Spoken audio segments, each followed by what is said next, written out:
Exactly right now that you're sitting in your room, millions of meteorites of varying sizes keep falling from the space towards our planet. And yet, you live in peace and nothing happens to you.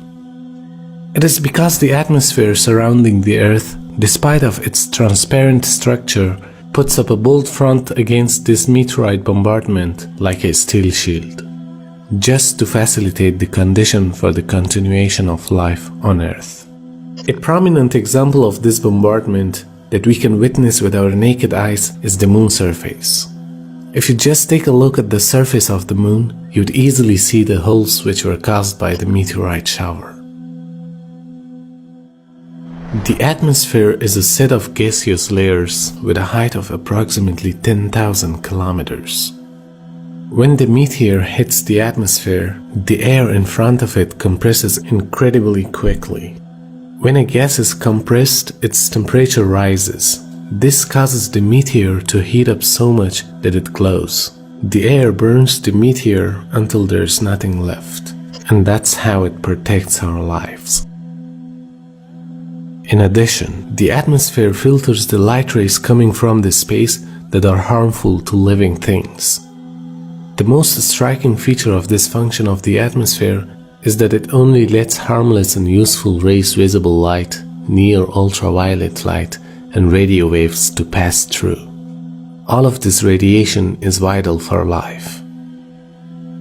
Near ultraviolet rays, which are only partially let in by the atmosphere, are very important for the photosynthesis of plants and for the survival of all living things.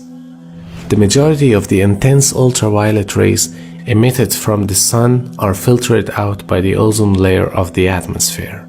Only a limited and essential part of the ultraviolet spectrum reaches the Earth. Moreover, the approximate temperature in space is minus 270 degrees Celsius. Our Earth is protected against this cold due to the existence of the atmosphere. The atmosphere prevents the energy directed to the Earth from going back to space. It arranges an even distribution of heat on Earth by meteorological phenomena. A hot air mass is therefore carried to parts less warm in the atmosphere, establishing a balance between the overheated equatorial and cold polar regions. Protection from the deadly cold and heat is secured due to the perfect design of the atmosphere. It is not only the atmosphere that protects the Earth from the harmful effects.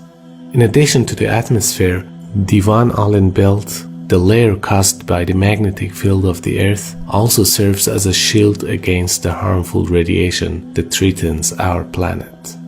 This radiation, which is constantly emitted by the Sun and other stars, is deadly to living things. If the Van Allen belt did not exist, the massive outbursts of energy called solar flares that frequently occur in the Sun would destroy all life on Earth. The energy transmitted in just one of these bursts detected in recent years was calculated to be equivalent to 100 billion atomic bombs, each akin to one dropped on Hiroshima at the end of World War II. All of the mentioning information tells us the fact that a perfect system is at work high above the Earth, which surrounds our world and causes it to be protected against the external threats. And for a rational mind, it is an indication that such an amazing structure that facilitates the existence of life on Earth is not based on a series of random events. Rather, it shows a deliberate design being done by a wise creator. And this fact was revealed in the glorious Qur'an 14 centuries ago. And we made the sky a protected ceiling, and yet they turn away from these signs. The indication to such an amazing fact on a time when there was no knowledge of cosmology once again tells us that the Qur'an is not the words of a man, rather it's the words of a wise creator who knows the details of his creation.